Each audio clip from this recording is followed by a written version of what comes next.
Hello, listeners. As an enhancement to your listening experience, I am now going to present these archive episodes unedited in their entirety, which includes all of my afterthoughts. So, continue listening after the outro music if you want to hear what I thought of the episode. And if you are enjoying the podcast, please support it by going to the homepage, spacerockethistory.com, and clicking on the orange donate button or the Patreon link. And now I can also accept Zelle and Venmo. Just use my email address, spacerockethistory@gmail.com. Thanks. We choose to go to the moon in this decade and do the other things, not because they are easy, but because they are hard. Godspeed, John Glenn. Roger, 0G, and I feel fine. Getting my gear on. Okay, I'm on. How does it feel for the United States to be the new record holder? At last, huh? When that baby lights, there's no doubt about it. Liftoff. We have a liftoff. 32 minutes past the hour. Liftoff on Apollo 11. Listen, Tranquility Base here. The Eagle has landed. That's one small step for man, one giant leap for mankind.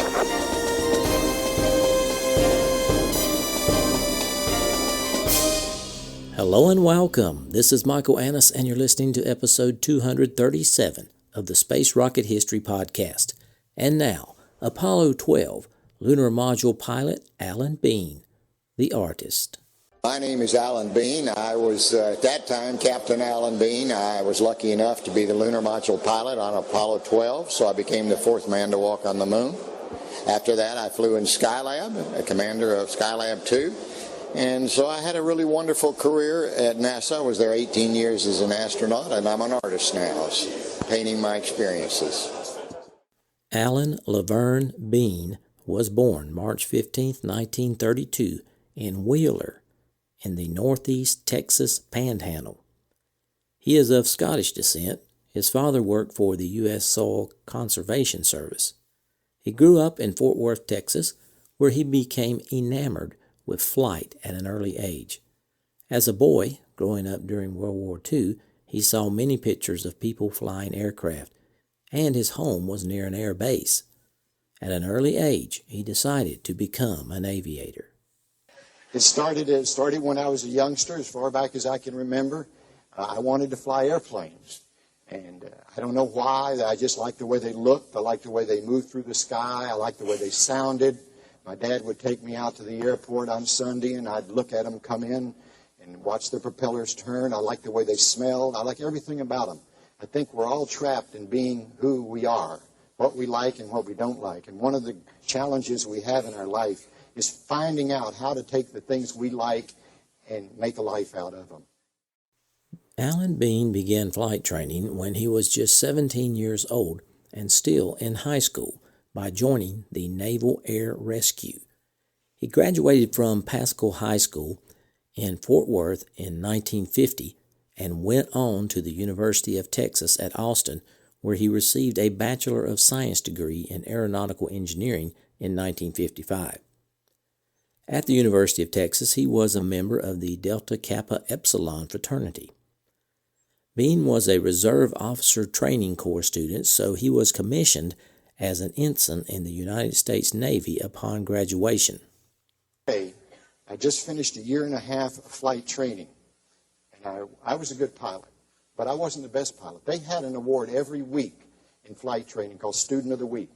And so if you got the best grades in ground school and you got the best grades in flying, then you won Award of the Week. I tried every week to win it. I never, ever won it. I could fly airplanes, but I wasn't the best. I was just another student trying to be great. The closest I ever got is one time my roommate, who didn't care that much about it, but was a better natural aviator, he happened to mention about 3 days after he won it that he won it, because he knew it was going to kind of break my heart. I was happy for him and jealous of him. At the age of 24, Bean became the youngest member of Attack Squadron VA-44 at Naval Air Station Jacksonville, Florida, from 1956 to 1960, flying the F-9F Cougar and the A-4D Skyhawk. But painting, a career he was to follow after he retired from the Navy, was in his blood too. Even as other pilots tinkered with their hot rods on weekends, Bean took classes in oil painting. Known as Sarsaparilla by his fellow flyers because he didn't drink alcohol, he also became known as Beano, a nickname that would stick with him through his astronaut days. After completing a 4-year tour of duty, he attended the U.S. Naval Test Pilot School at Naval Air Station Patuxent River, Maryland. He trained under the direction of Pete Conrad, who would later become commander of the Apollo 12 moon flight and who would be instrumental in getting Bean assigned to that mission. Next, Bean flew as a test pilot on several types of naval aircraft. Following his time at Test Pilot School, Bean was assigned to Attack Squadron 172 at Naval Air Station Cecil Field, Florida, flying the A-4 Skyhawk from 1962 to 1963. By 1962, Bean knew he wanted to join the elite cadre of America's newest test pilots, known as astronauts, because, as he later said on the National Space Society's website, quote, "I thought it might be even more fun than flying airplanes," end quote.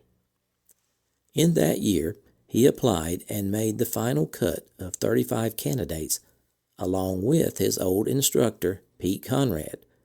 But Bean was rejected, and Pete Conrad was selected.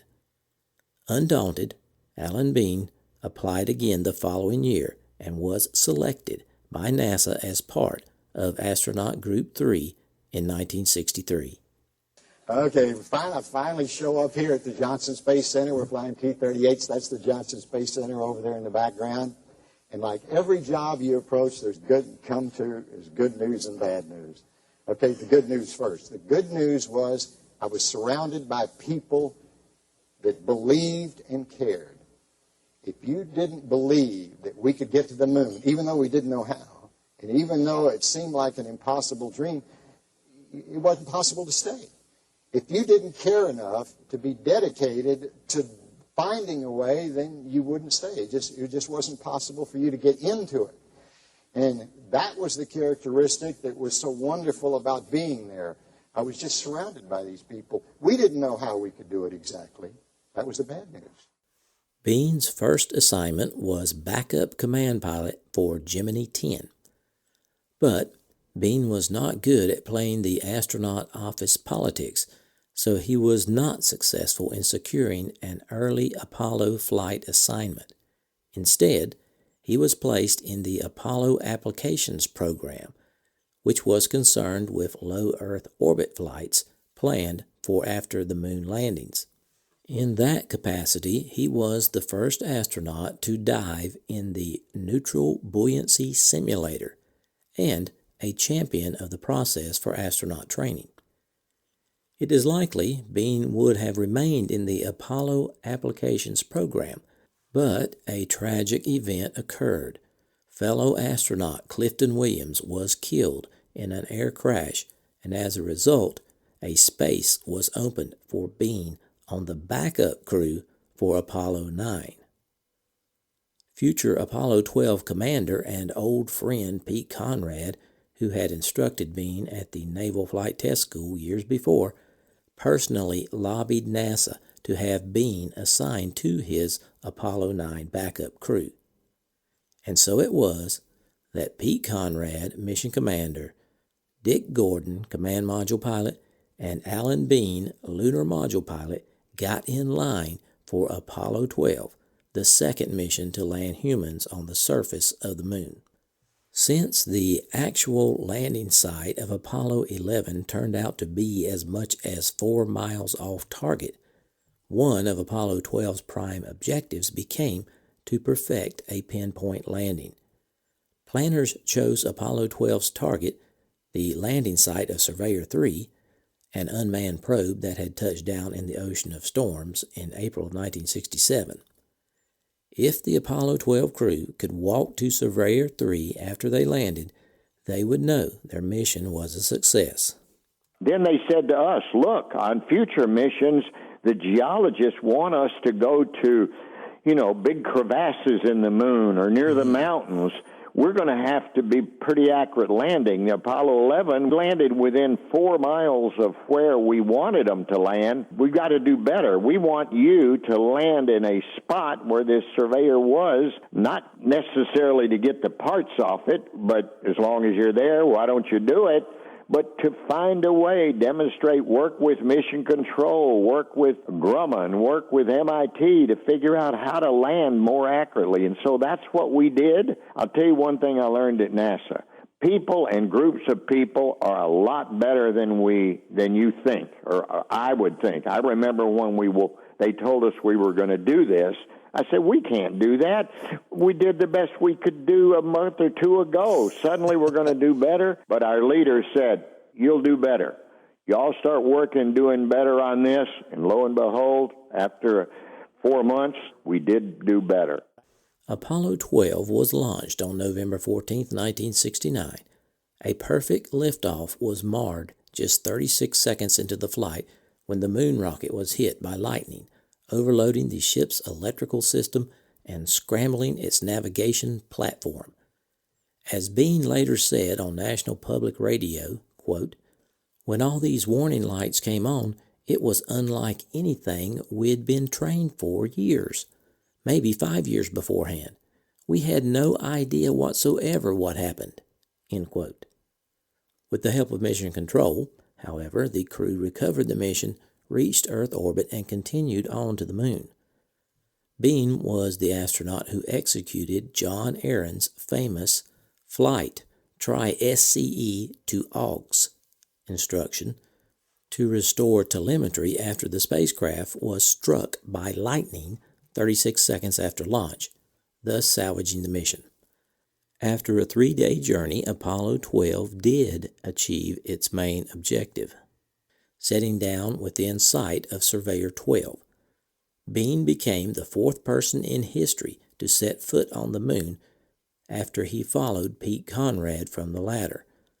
One of Bean's first acts upon stepping onto the moon was to toss his astronaut pin, worn by rookie astronauts, into a crater. Bean later explained it on ABC's Good Morning America television broadcast, saying, quote, "When you become an astronaut, after about a year of training, you get a silver pin. When I went to the moon, I took my silver pin with me, and I threw it in a crater near Surveyor. I often think of it at night when I look up at the moon." End quote. Bean and Conrad explored the lunar surface, deployed several lunar surface experiments, and installed the first nuclear-powered generator station on the moon to provide the power source. Dick Gordon remained in lunar orbit, photographing landing sites for future missions. In total, the astronauts spent 31.5 hours on the surface of the moon, including 2 moonwalks. This was a full 10 hours longer than the crew of Apollo 11. Conrad and Bean spent more than 7 hours outside of their spacecraft, far longer than 2 hours that Armstrong and Aldrin spent on the first moon mission. On their second walk, Conrad and Bean took pictures of Surveyor and cut off pieces of the probe for analysis on Earth. The 2 astronauts also had a secret mission of their own. Unbeknownst to NASA officials, they had brought along a store-bought timer for one of their Hasselblad cameras. Their plan was to secretly attach the timer to the camera and get some pictures of the 2 of them together in front of Surveyor 3. Since only 2 crew members from their mission had landed on the moon, the question when they returned to Earth would have been, who took that picture? The 2 were certain their startling photos would land them on the cover of Life magazine. Unfortunately, they lost the timer among the rocks in their sample bag. Bean eventually located the self-timer at the end of the EVA when it was too late to use, at which point he threw it as hard as he could. Years later, Bean created a painting of what the photo would have looked like if they could have found the timer in time. The painting was titled "The Fabulous Photo We Never Took," and Bean made a painting of his fruitless search for the timer called "Our Little Secret." These are included in his collection of Apollo paintings. Bean's suit is on display in the National Air and Space Museum. Apollo 12 was not the end of Alan Bean's NASA career. From July 29th through September 25th, 1973, Alan Bean was the spacecraft commander of the second manned Skylab mission, the first American space station. This station was built from Apollo hardware left over from moon missions that had been canceled. With him on the 59-day, 24,400,000-mile world record-setting flight were scientist-astronaut Dr. Owen Garrett and Marine Corps Colonel Jack R. Losma. During the mission, Bean tested a prototype of the Manned Maneuvering Unit and performed one spacewalk outside Skylab. The hard-working crew accomplished 150% of its pre-mission goals. Alan Bean's final assignment was backup spacecraft commander of the United States flight crew for the joint American-Russian Apollo-Soyuz test project, which saw the first docking of an American and Russian spacecraft in 1975. Absolutely. Work with the Russians. I like those cosmonauts. It was great. The Russian cosmonauts and the people in the Russian spacecraft are just like us, except in a different culture. Now, in our culture, we've got a lot of freedom and we've got a lot of ability to make choices or say how we feel. They didn't have quite that much freedom. And so as a result, I always felt like, boy, it would be nice if those guys could, they can now probably, if they could just be a little more relaxed. You know, they had to be so careful about what they said. For example, we could say, boy, I like your television better than ours.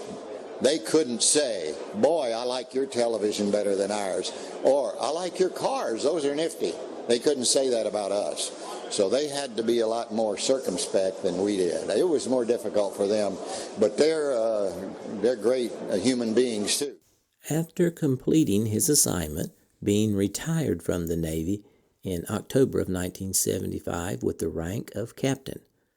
However, he remained with NASA as head of the astronaut candidate operations and training until the first flight of the Space Shuttle in 1981.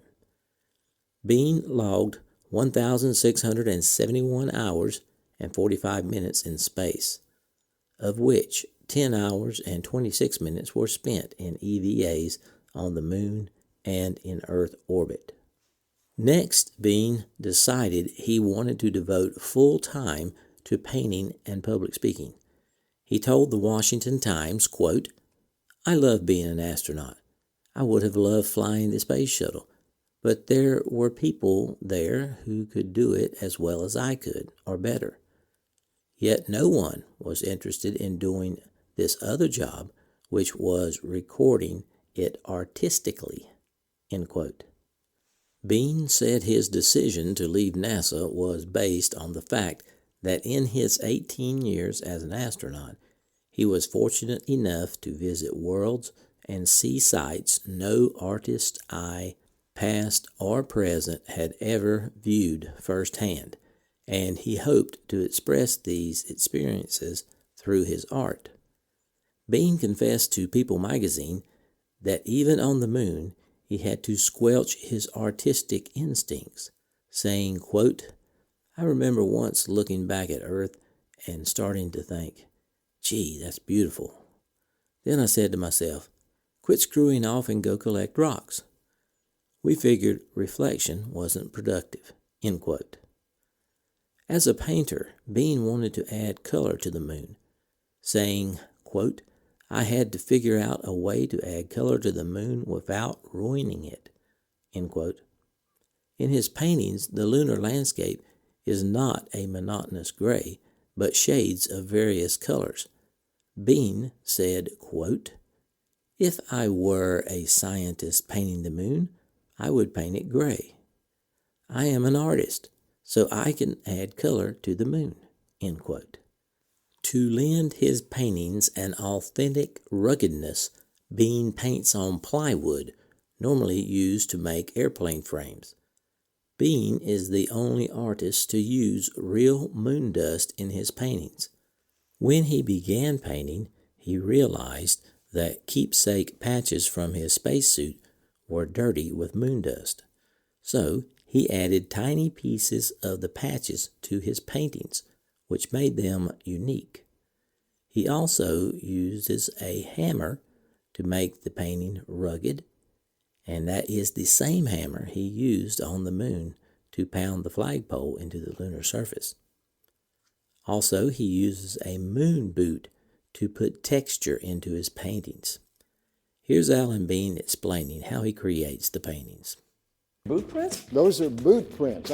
I've always liked texture. Let me show you how I do it. I would love to see this. Okay, first I start off and I imagine the painting, what it's going to be like. Yes, sir. Okay, I want to tell a story of some kind because I left NASA to tell the stories that I knew of humans on the moon.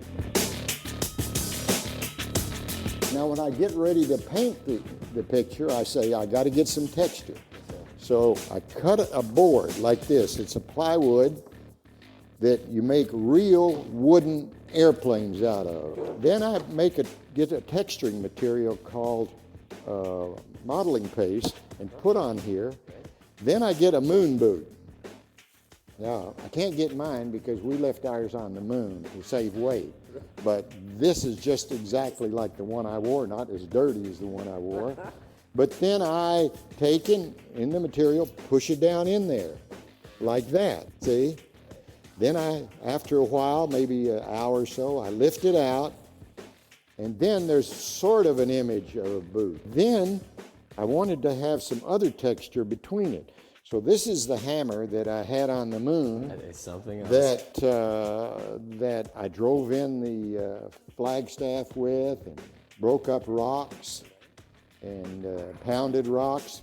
But then when I thought, I could use this to do something good. So I make other marks with this. See how that does? Oh. See how these marks are made with the hammer? Oh, I see. After I did that, I said, I wish I had some moon dust to put in these paintings. Right, I heard about it. But they didn't give us a little moon rock. We thought they might give us something for a ring, or something for our wife or something. Sure. So one day I was sitting at my desk over here. Yes, Let's sir. walk over here, John. Thank you, I will. And I said, well, I looked up on the wall, and here was what NASA did give me. This is the flag, it used to be bigger, that went on my suit here, that I wore on the moon. Yes, sir. The NASA emblem here, Right. Apollo 12 was here, and my name tag was here. Okay, those are the same thing from my backpack. It was on the cliffs, the backpack. Yeah. So anyway, I'm looking at them, and I'm thinking, boy, these are dirty. Maybe I ought to wash them so they look as good as my Skylab stuff. Right. Shows how dumb you can be sometimes. And then I thought, those are dirty with dust from the ocean of storms where we were. Wow. I do have moon dust. It's not very much because it's in there between the threads of this fabric. You can see it. So I said, if I'm willing to cut this up, because this meant a lot to me, I could have moon dust in my paintings. And then I said, I'm spending the rest of my life doing these paintings to record what we did on the moon. So it'd be the right thing to do to make them as good as I could. If I had known that I was going to do this, I would have asked Pete Conrad sometime there. I'd say, here's some dirt, rub it on me. Rub it all over me. Look, I'm going to bring some of that back. These are the first paintings ever in all of history, all of art history, from a place other than this earth. Now, someone on this earth has imagined what it would be on the moon, and they painted it. Right. But I'm the first artist ever to go anywhere else. Bean's paintings almost exclusively feature the Apollo flights, with such titles as Armstrong, Aldrin, and an American Eagle, A Giant Leap, Houston, We Have a Problem, Sunrise over Antares, Lunar Grand Prix, and Rock and Roll on the Ocean of Storms. His paintings have sold in the range of $18,000 to several $100,000. In 1998, Bean published a book of his paintings called Apollo, an eyewitness account by astronaut explorer artist, moonwalker Alan Bean. As he told the Washington Times, quote, "For the last 10 years I've painted on commission, so when a painting is finished, it goes into someone's home, never to be seen again by groups. So I knew I needed to have a book." John Glenn, the first American astronaut to orbit the Earth, wrote the introduction to Bean's book, saying, quote, "He saw the same monochromatic world as the other astronauts, yet with an artist's eye, he also saw intrinsic beauty in the rocks and boulders and their textures and shapes." End quote. Of the moon flights and his paintings, Bean told Reuters, quote, "It seems far away now because there are no rockets going there. Nobody is going. Maybe all of this will inspire some kid to go try to be a pilot or an astronaut." End quote. When asked if he felt disappointed by the current lack of human activity on the moon, Bean told the web publication Astro Digital, quote, "Look how long it was between when Columbus discovered here and the Pilgrims came. 1492 to 1640. A couple hundred years. I don't feel the least discouraged. Eventually, as the centuries unfold, there will be more human beings living off the earth than living on it. It's just going to happen, and we don't need to be anxious about it." End quote. Now switching to Bean's personal life. Bean has 2 children with his first wife, Sue, and now lives with his second wife, Leslie, and 7 dogs in his native Texas. Along with his painting, Bean has also done appearances as a public speaker. In the 1998 HBO miniseries From the Earth to the Moon, Bean was portrayed by Dave Foley. Swedish indie pop artist Stina Nordensson has a song called The Return of Alan Bean on her 1991 debut album, Memories of Color. The song runs almost 6.5 minutes. Bean is a fellow of the American Astronautical Society and a member of the Society of Experimental Test Pilots. Over the years, Bean has earned many awards and honors. Here are a few. Navy Astronaut Wings, Navy Distinguished Service Medal twice, NASA Distinguished Service Medal twice, the University of Texas Distinguished Alumnus Award and Distinguished Engineering Graduate Award, Godfrey L. Cabot Award, National Academy of Television Arts and Sciences Trustee Award, Texas Press Association's Man of the Year Award for 1969, City of Chicago Gold Medal, Robert J. Collier Trophy for 1973, Federation and Nautique International Yuri Gagarin Gold Medal for 1973, V.M. Komarov Diploma for 1973, Dr. Robert H. Goddard Memorial Trophy for 1975, AAS Flight Achievement Award for 1974. He was inducted into the International Space Hall of Fame in 1983, and Bean was inducted into the U.S. Astronaut Hall of Fame in 1997. he was enshrined into the National Aviation Hall of Fame for 2010. Bean was awarded an honorary doctorate of science from Texas Wesleyan College in 1972 and was presented an honorary doctorate of engineering science degree from the University of Akron, Ohio in 1974.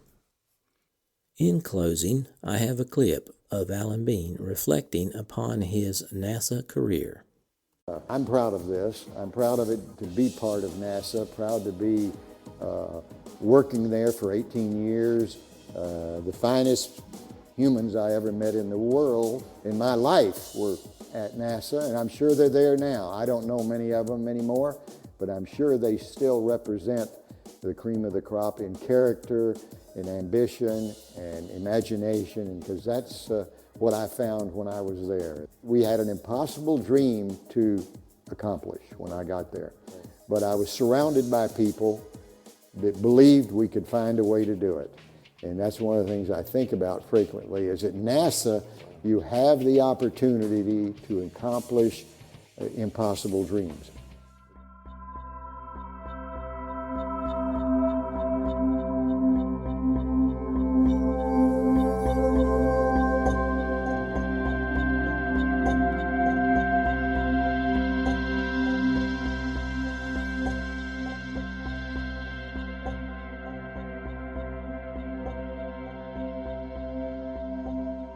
Salutations from the foothills of North Carolina. This is Michael Annis, your host, and I wanted to say thanks for listening to episode 237 of the Space Rocket History Podcast, entitled Apollo 12, Lunar Module Pilot Alan Bean, the Artist. I hope you enjoyed the episode. It was a pleasure to bring it to you. I want to give a big shout out to all my longtime listeners. Thanks for staying subscribed, and extend a warm welcome to my new listeners. I'm glad you're here. In case you haven't heard, the first 35 episodes are available on the Space Rocket History Archive podcast.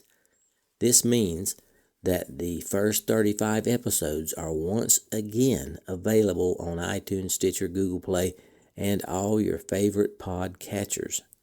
To find the archive episodes, search for Space Rocket History Archive. Today, we salute my rocket emoji donors.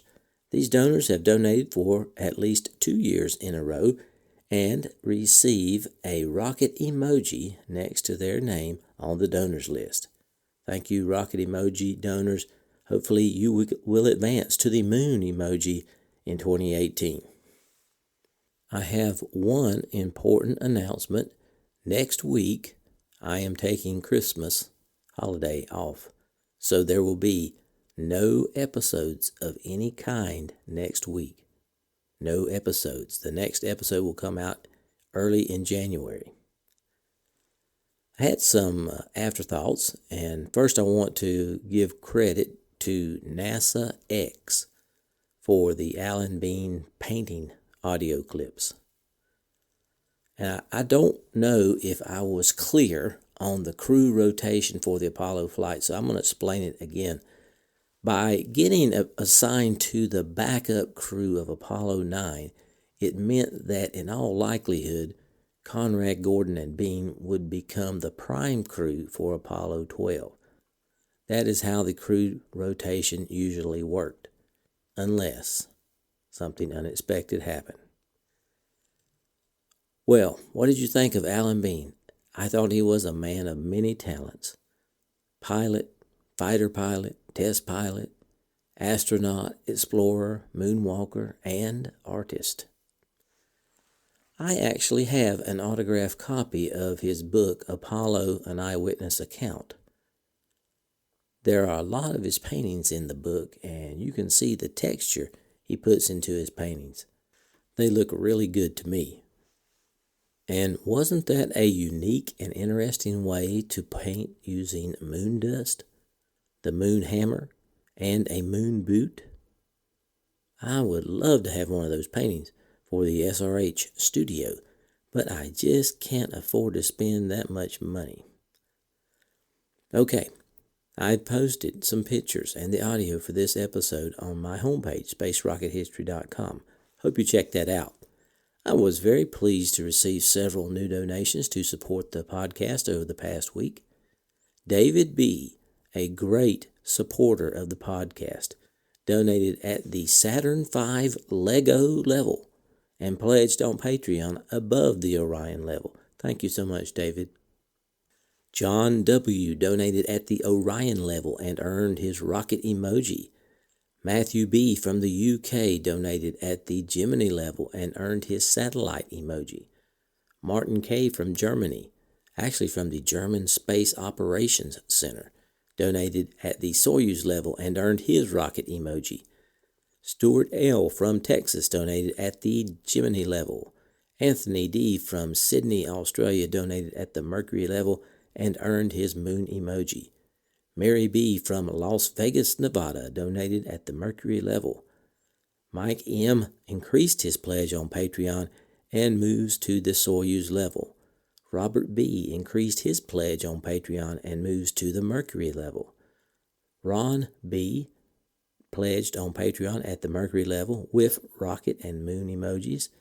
Todd M. pledged on Patreon at the Vostok level. Thank you so much, donors. I sincerely appreciate you coming in at the end of the year and helping us out. That's super. Thank you so much.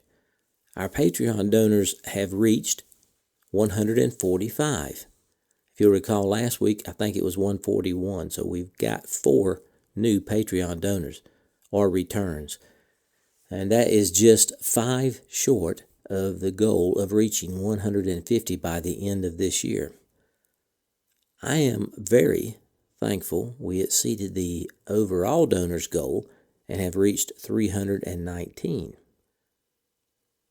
For those of you who are enjoying the content provided here and have not donated yet in 2017, please consider supporting the podcast if you are financially able. Keep in mind, Space Rocket History is entirely listener funded. There are 3 easy ways to make a donation. You can go to the homepage and click on the orange donate button to make a one-time donation. Or, if you prefer, you can become my patron at Patreon by clicking on the Patreon link below the orange donate button. Or you can mail me a check. To do that, just email me, Mike at spacerockethistory.com, and I will give you my address. For those of you who have not donated yet, make sure you get your donation in before December 31st, so you can earn your rocket emoji next year with your 2018 donation. So you could really get an emoji fast if you donate now and then donated the 1st of January. You could get a rocket emoji extremely fast. It's the emoji maneuver. And that also works for moon satellite emojis as well. And for all of you who have reached the satellite emoji, we will have a new emoji for 5 years of support. I will announce that emoji next time. For those of you who have already donated for 2017, I certainly appreciate it. I have an item to give away this week to one of the 2017 donors. It is the NASA 3 1/2 inch meatball sticker. To select the winner, I gave each donor a number. I put the range in Google's random number generator, and I got the number for Eric Huddle. Eric, if you would email me, Mike at spacerockethistory.com, and tell me your address, I will mail this out to you. For the next episode that will be released in 2018, we have a new and exciting item to give away to donors in 2018. I was pleased to see that the podcast received 1 new 5-star rating on iTunes. I would like to thank R. Carney7474 for the very nice review and the all-important 5-star rating. This is the end of content for this episode. You are welcome to stay and listen to my off-topic thoughts if you want. Thanks for sticking around, folks. I hope you enjoy that episode. The first week in January, we will have Pete Conrad's biography. In podcast news, I have decided reluctantly to hang in a little bit longer with Blueberry, my current podcast host and see if iTunes is going to allow podcasters access to statistics from their platform. It is a lot more inconvenient to have to take Blueberry's results and add them to iTunes results to get an accurate statistic, but I'm just going to wait just a couple more months and see how that works out. And if it doesn't work out at all, I may move the podcast to somebody else. In personal news, I was very excited to see the latest Star Wars movie. Went Monday night to see it. And it's called The Last Jedi. Well, and I've thought about it a little bit, and I kind of have mixed feelings about it. There were some things I liked, and some things I didn't like, particularly how some characters were treated. It was a Star Wars movie, so in my book, you get an automatic 4 stars in my rating just for being a Star Wars movie. This is how I score a movie. If you're about Star Wars, or if you're about Star Trek, or if you're about Mars, then you're going to get 4 stars right immediately just for doing that. Now, if you're really extra special good, then you will get the 5th star for your movie. I'm sure everybody in Hollywood checks this out. All right. Now, I didn't hate the movie by any means. It was an enjoyable movie, and I would look forward to it and enjoyed it. There were just some things I really didn't like about it. But there were things I liked, you know how it is. The question has come up, would I go to see Last Jedi again at the theater? The answer is yes, I have tickets for Friday. Will I buy the Blu-ray when it comes out? Of course I will. I have all the other Blu-rays. I'm going to buy that one too. But I don't want to give any spoilers away now. Perhaps I can give a spoiler review in 2018 after everyone has had a chance to see it. Just don't want to spoil it for you now. Go see it, guys. It's a good movie. Okay, that's about all I have for this week. Hope to have episode number 238 posted by January 4th, 2018. Want to wish everyone Merry Christmas, Happy New Year, Happy Holidays. So long for now.